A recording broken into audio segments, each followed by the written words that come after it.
Hello and welcome to another Tip for the Ride.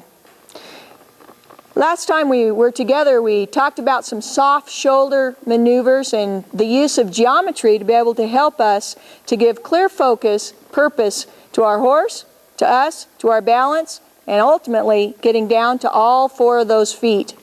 If we look where we want to go with a clear idea of what it is that we're after, a vision, the horse will pick right up on it.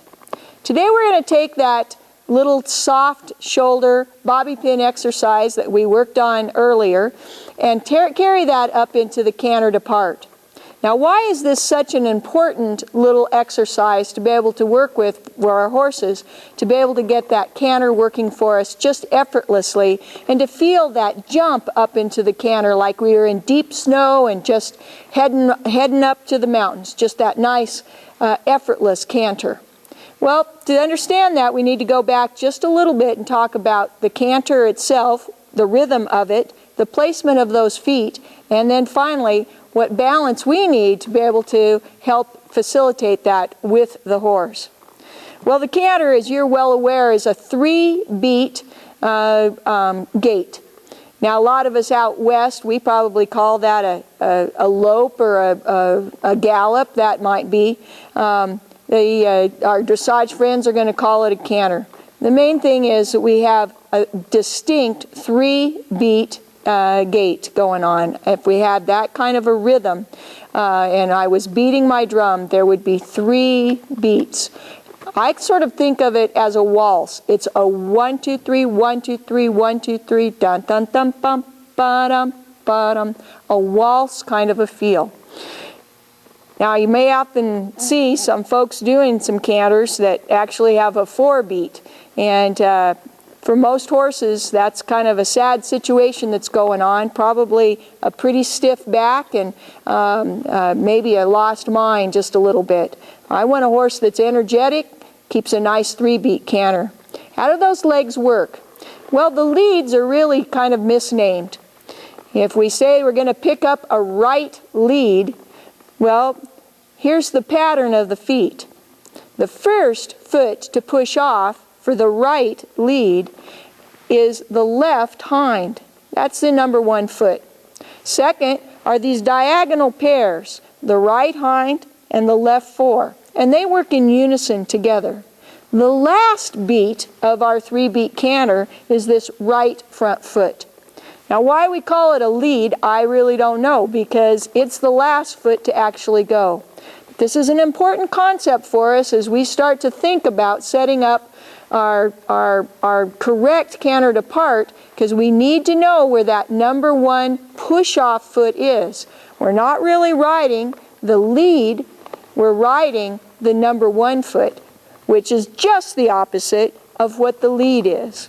In other words, again, if I want the right lead, the foot I need to really get accustomed to is the left hind. If I want the left lead, the foot I need to really identify in my feel is the right hind. Timing. Oh boy, that's an important part of our dressage friends training scale. They will talk a lot about rhythm, timing, and balance. And I know a lot of our mentors, like Mr. Dorrance and Mr. Hunt, they talked about that at length as well. So, as we start into using now this little pattern that we started a week or so ago, where we developed a bobby pin, then how's that going to help us to know where that number 1 foot is? Well, 1, I have a nice geometric shape to be able to go from. 2, if I have those shoulders cleared out of the way, what's really going to be there to drive on up is this nice hind end, and particularly the outside hind foot, the number 1 foot in the canter. Last but not least, let's talk about what our other aids are doing in the canter. Here you can probably get as many pieces of advice as there are horses, but this is what has worked well for me. I go back and I practice cantering on the ground first, because so far my 2-legged horse hasn't lied to me too much. When I ask for a nice canter depart on my 2-legged horse, when I'm there on the ground, I notice that what I have to do is have a little shift in my weight to that outside foot. I need to lighten my inside hip just a little bit. It comes up and forward. Helps a little bit as well, maybe. It's dinner time. If I bring up that inside hand with it a little bit, and that inside shoulder comes up and a little bit forward, but it doesn't cast forward.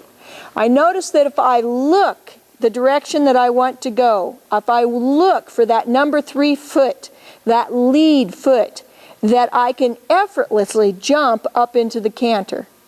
I just want you to go out and try that a few times before you go back and try this on your horse. See if you can get in time with your 2-legged horse and back to what you did when you were kids and you played horses, and canter a little bit. Try this as well. That you want to also try what you may have heard other people asking you to do to pick up a canter lead. In other words, maybe tip the nose to the outside, to the left to get a right lead, or tip the nose to the right to get a left lead. I think you're going to quickly find that to stay in balance, that you need to ride that outside number 1 push-off foot, and your nose needs to be in the direction of travel, not looking away. So let's go back and try those little bobby pins and see if when we come back over to that straight line, if we don't have that hip position just perfect with soft shoulders to pick up the canter. Here we go. We'll see if I can kind of get her going here. As I said, she's kind of ready for dinner, and so is Savio over there in the corner just a little. So we're going to start by just setting up my square here, so you have a clear picture of where my straight lines are. Here, her nose is tipped a little bit to the left, or I'm going to tip her to the right, bring her shoulders through on the top part of that bobby pin, go straight. Now leg yield, right hind, left 4, right hind, left 4, right hind, left 4, and stop her right there. Can you see that she's ready to jump into that right canter depart? This left hind is pushing off. I even did a few little steps of half pass there, so you could really see that she's bent around my inside leg slightly. Let's try it again here. Left to right, left to right. There's the top of my bobby pin. Forward, sideways. Left to right, left to right. Stop her right here. Can you see that that right hind is ready to push off so that I could then ask for my canter depart?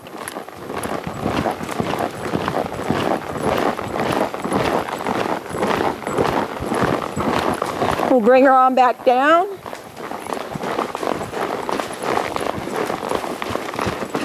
We'll come back down to the walk again. I'll pick up my straight line.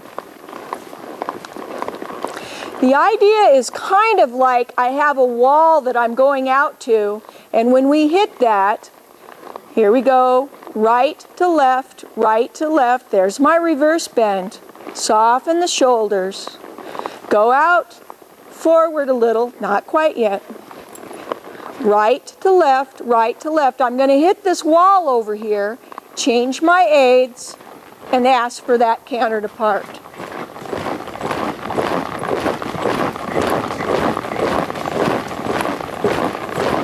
And back down to a trot. Back down to the walk. Good. And relax a bit.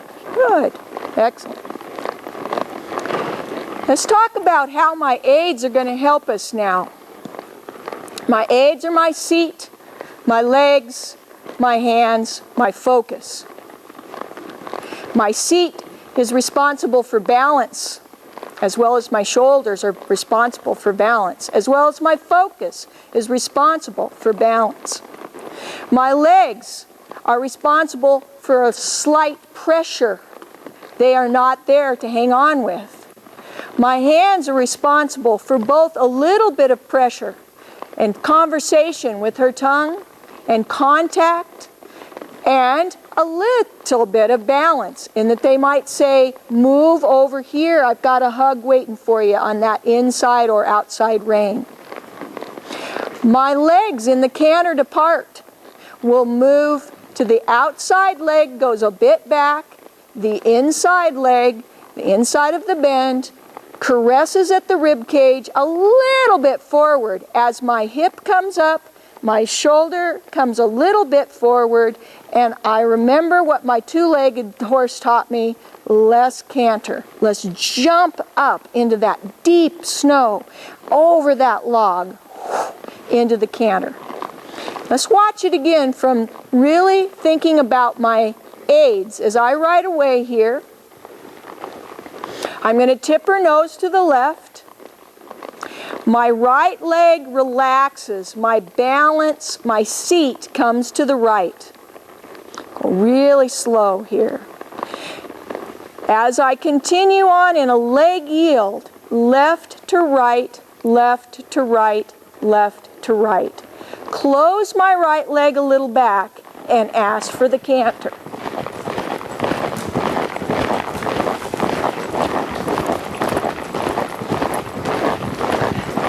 Downward to the trot. Soften in the bridle a little bit. Good. Good.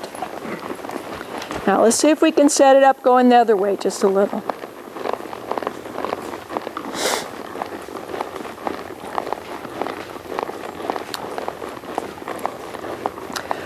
As I come to the top of my bobby pin, tip her nose to the right. Put a feel in my left rein. Bring my balance here to the left. Relax my left leg. Think sideways, right to left, right to left. I'm beginning to load that outside left hind. Close the left hind and ask for the canter.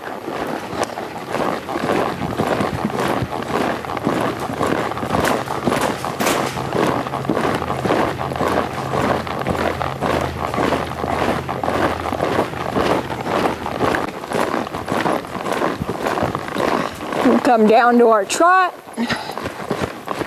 Find a nice little straight line. Come in and say those stopping words. Oop. And there we have it. Well, I hope you've enjoyed this little exercise and being able to carry the soft shoulders and the bobby pin up into a very purposeful piece of gait that we all need. Now, that's a gait, G-A-I-T. Yep, that's it. Whether I'm headed out for the dressage pattern or up to the mountains or chasing a cow, knowing where those feet are for my correct canter depart really depends on me being able to set it up ahead of time, load that outside hind just a little bit, and then lighten up here on the inside, asking for that jump into the lead. Remembering that the lead is kind of misnamed, and what I really need to think about is the number one, the start, not the finish. Hope you've enjoyed this little tip for the ride. Come see us again. Come visit us here in Haines, Oregon.